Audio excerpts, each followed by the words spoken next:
इस सब की कुछ और नई कहानियों के साथ आज मैं फिर हाजिर हूँ। तो आज की कहानी है the lion and the barefoot slave. A poor man escaped from a cruel master and hid in a cave in the forest. There he found a great lion mourning in pain because a huge thorn was stuck in his paw.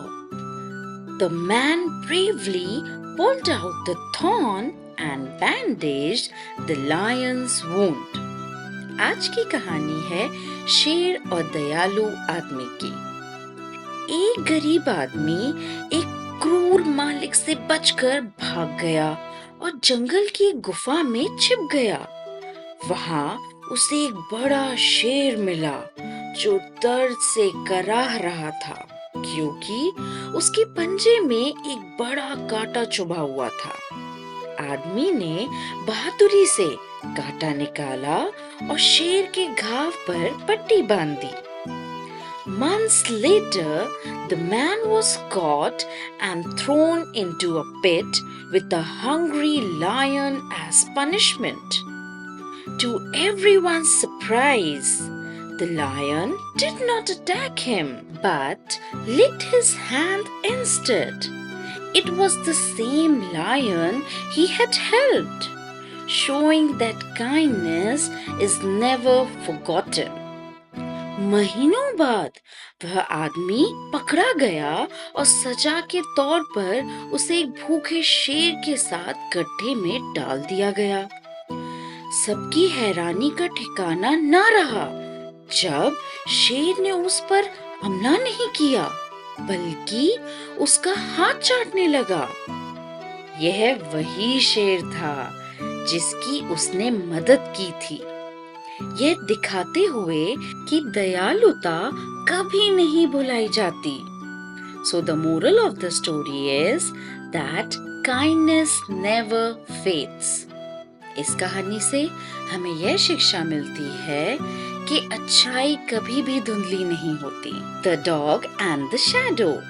A dog found a big bone and was carrying it home in his mouth.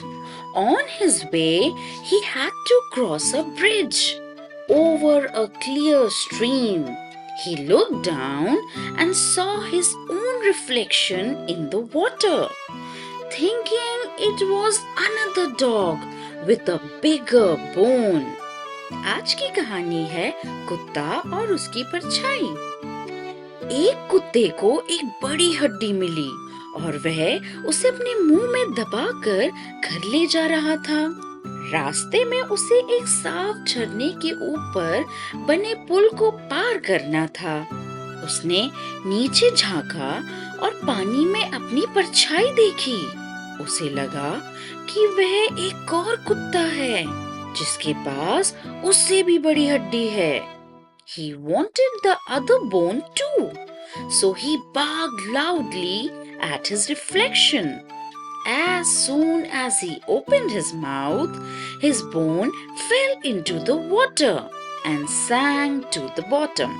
He went home hungry because he was too greedy and lost what he already had. वह दूसरी हड्डी भी चाहता था, उसको लालच आ गया, इसीलिए वह अपनी परछाई पर जोर से भौंकने लगा। जैसे ही उसने अपना मुंह खोला, उसकी हड्डी पानी में गिर गई और नीचे जाकर डूब गई। वह भूखा ही घर लौटा क्योंकि वह बहुत लालची था और उसके पास जो भी था उसको भी उसने खो दिया था। So the moral of the story is never be so greedy. Enjoy what you have. इस कहानी से हमें यह शिक्षा मिलती है कि हमें लालची नहीं होना चाहिए। जो हमारे पास है उसमें ही हमें खुश रहना चाहिए। Thank you. If you like such stories, अगर आपको ये कहानियाँ अच्छी लग रही हैं, पसंद आ रही हैं, तो प्लीज लाइक करें, शेयर करें, सब्सक्राइब करें और कमेंट में हमें बताएं कि हम और कौन सी स्टोरीज बनाएं। Thank you.